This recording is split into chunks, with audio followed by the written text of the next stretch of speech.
Sziasztok! Ez a Hogyan modellezünk álmányzat sorozat 4. része. Az első részben megnéztük, hogy hogyan kell egyszerűen és villámgyorsan álmányzateket rakni parkettbe. A második részben ennél egy kicsit belementünk a részletekbe, és egy kicsit kidolgozottabb álmányzatot készítettünk. A harmadik részben belmagasságokat címkéztünk, és elérkeztünk a 4. részhez, ahol egy viszonylag részletes álmányzatot felszerelünk lámpákkal, tűzjelzővel, fűtéssel, és minden, amiért eleve csináljuk az álmányzatot. Ugye, miért van szükségünk eleve mostanában álmányzatra? Mert annyi szerelvény és gép megy az épületünkben, hogy ezt leggyakrabban a födémsík alatt szokták elhelyezni, és ezt szeretnénk valamivel eltakarni. Hát nézzük is meg. A példahelyiségünkben látjátok, hogy középen van egy ilyen kazettás álmányezettsávunk, és körülötte egy nagy táblás álmányezettsávunk. Ebbe fogjuk behelyezni a következő elemeket.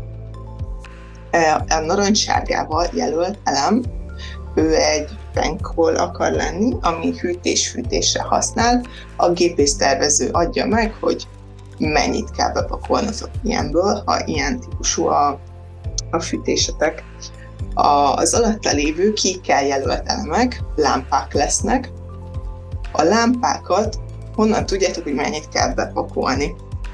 Ezt általában a világítás tervező számolja ki, annak függvényében, hogy milyen fénymennyiségre van szükség a helységben, és milyen a lámpának a teljesítménye. Ezek alapján ő meghatározza, hogy milyen lámpa mennyiség kell, és egyenletesen kell nektek ezt kiosztani. Utána van egy kis spotlámpánk, őt az egyik sávra fogjuk elhelyezni. Utána van egy piros és egy sárga pöttyöt láttuk. Ők a tűzjelzők lesznek. Meg is nézzük 3D-be, hogy néznek ki.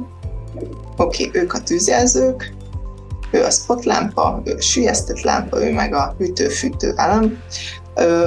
A hűtő-fűtő elem az jelenleg egy tárgy az arkettből, ahogy a többi is, de ő kifejezetten azt hiszem klímatárgy, csak jelen pillanatban nekünk a hűtő-fűtő rendszert fogja.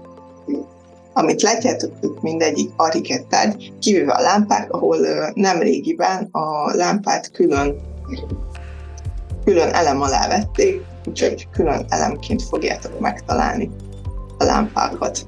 Ők már nem a tárgy részei. Jó. Miért van szükség kazettás álmányzat részre? Nos, lehet nagy tábláson is az egészet bepakolni, viszont ezeket az elemeket karban kell tartani. Szóval, ha nem kazettás álmányzat csináltok, akkor rengeteg szerelőnyílást kell belepakolni, amely nem annyira esztétikus, ezért is jobban szeretik a kazettás álmányzatot, erre figyeljetek. Jelen helyiségben egy hűtő elemre van szükség, szóval ide középre bepakoljuk. Lámpákból ugye több kell,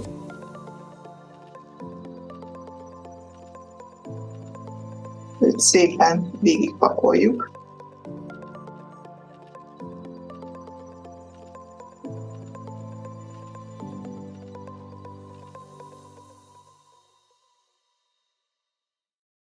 Jó.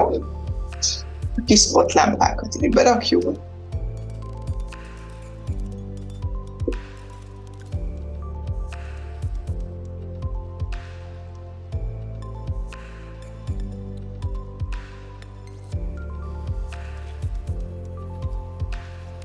És elérkeztünk a tűzjelzőhöz. A tűzjelzőre figyeljetek, hogy a hűtő-fűtő elem közelében nem lehet lerakni. Szóval egy kockát mindig hagyjatok ki a tűzjelzőtől. Szóval jelen helyzetben lehet, hogy 2-t rakunk be.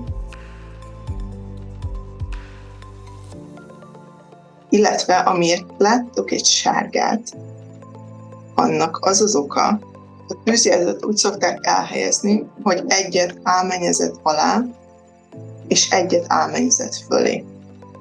Az álmennyezeti teretek nagyon vastag, ezért szoktak elhelyezni tűzjelzőt az álmennyezeti sík alá és a födém síkra.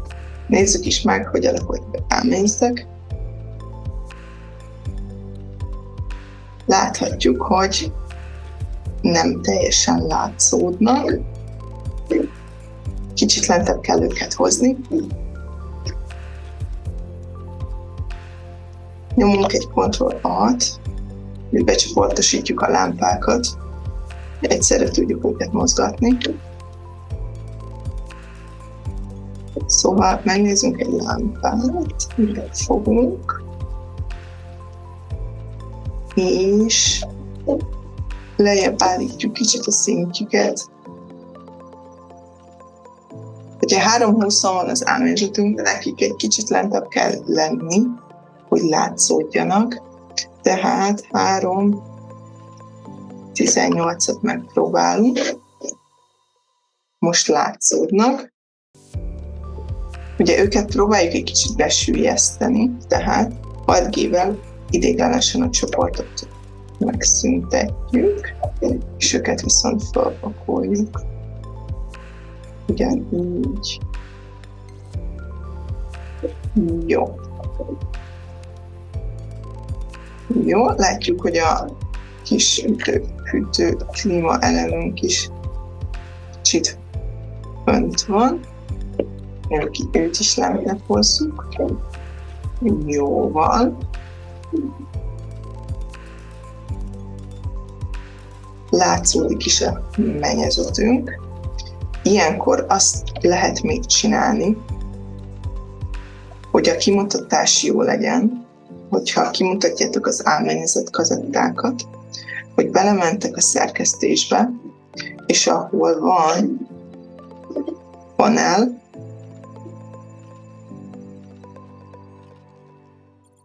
és valamilyen egységütközés,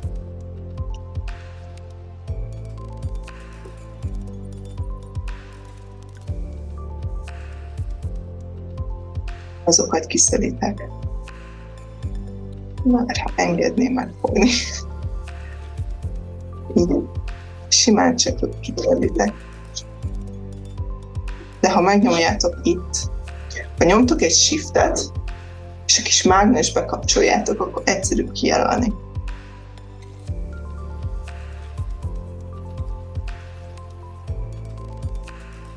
Ugye, ha jól emlékszem, ők voltak útban, de mindjárt a környezetet felkapcsoljuk. Igen.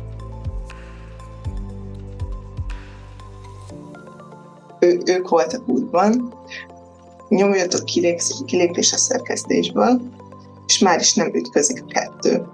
Az álmennyezet és a különböző elemek. Még a sárga kis jelzőkkel nem törődtünk, mert őket viszont fel kell húzni ide a födémünk alsó síkjára. Jó, ennyi lett volna a mai rész. Tényleg itt a többi szakágakkal kell együttműködnötök, hogy ezt össze tudjátok hangolni, és nyilván azért kell álmennyezetet, tervet készíteni eleve, hogy az ő különböző elemeik ütközését ki tudjuk küszöbölni.